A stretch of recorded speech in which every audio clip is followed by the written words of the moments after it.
Hello yours, అందరికీ నమస్కారం. Welcome to my channel. ఈరోజు మీరు చూడబోయే రెసిపీ అల్లం చట్నీ. టిఫిన్స్లోకి ఏ విధంగా చేయాలో చేసి చూపిస్తాను. ఇడ్లీల్లోకి, దోశల్లోకి ఈజీగా, టేస్టీగా ఎలా చేయాలో చేసి చూపిస్తాను పక్కా కొలతలతో. దీనికంటే ముందుగా మీకు రెసిపీ నచ్చినట్లయితే ప్లీజ్ సబ్స్క్రైబ్ చేసుకొని వీడియో స్కిప్ చేయకుండా ఫుల్గా చూడండి.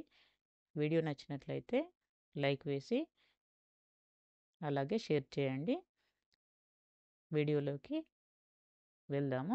ఇక్కడ నేను 50 గ్రామ్స్ ఎండుమిర్చి తీసుకున్నాను, మంచి క్వాలిటీవి.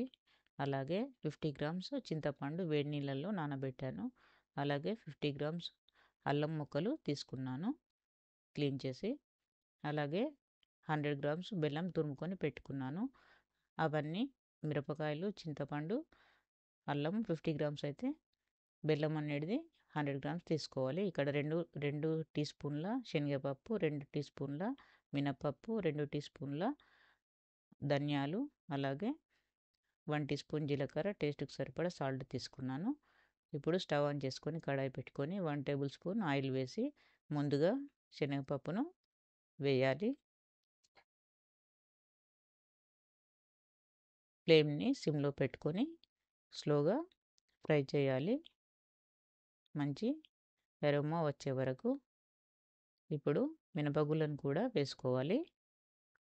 అలాగే ధనియాలను కూడా వేసి ఒకసారి ఈ దినుసులన్నీ 1 నిమిషం పాటు స్లో ఫ్లేమ్లో ఫ్రై చేసుకోవాలి. ఈ విధంగా కలుపుతూ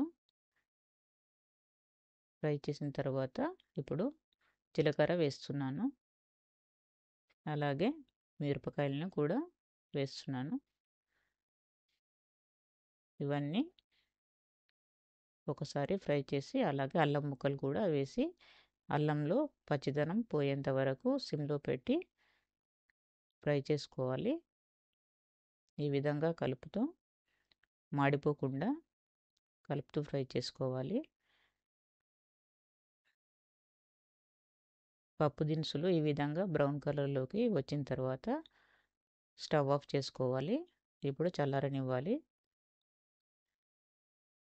ఇప్పుడు ఒక మిక్సీ జార్ తీసుకొని ఇందులో పట్టేటంత మిశ్రమాన్ని ఇందులో వేసుకొని దీనికి సరిపడా సాల్ట్ వేసుకోవాలి. తర్వాత సెకండ్ టైం మిగతాది కూడా వేసుకొని ఇలాగే మిక్సీ పట్టుకోవాలి. ఈ విధంగా ఒకసారి మిక్సీ పట్టుకున్న తర్వాత నానబెట్టుకున్నటువంటి చింతపండును సగం ఇందులో వేసి అలాగే బెల్లాన్ని కూడా సగం వేసి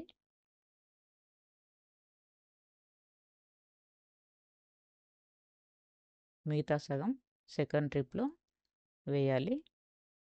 ఇప్పుడు ఒకసారి మిక్సీ పట్టుకొని ఇందులో హాట్ వాటర్ వేసుకొని మిక్సీ పట్టుకోవాలి.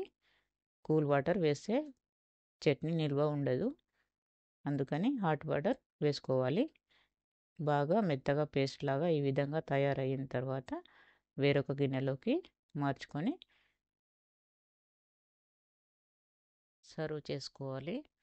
ఇడ్లీలోకి, దోశల్లోకి, అలాగే పెసరట్టు, అన్ని టిఫిన్స్లోకి చాలా బాగుంటుంది ఈ చట్నీ. ఒకసారి నచ్చితే మీరు కూడా ట్రై చేసి కామెంట్స్ ద్వారా మీ విలువైన అభిప్రాయాన్ని తెలియజేయండి. Thank you for watching. Please do subscribe.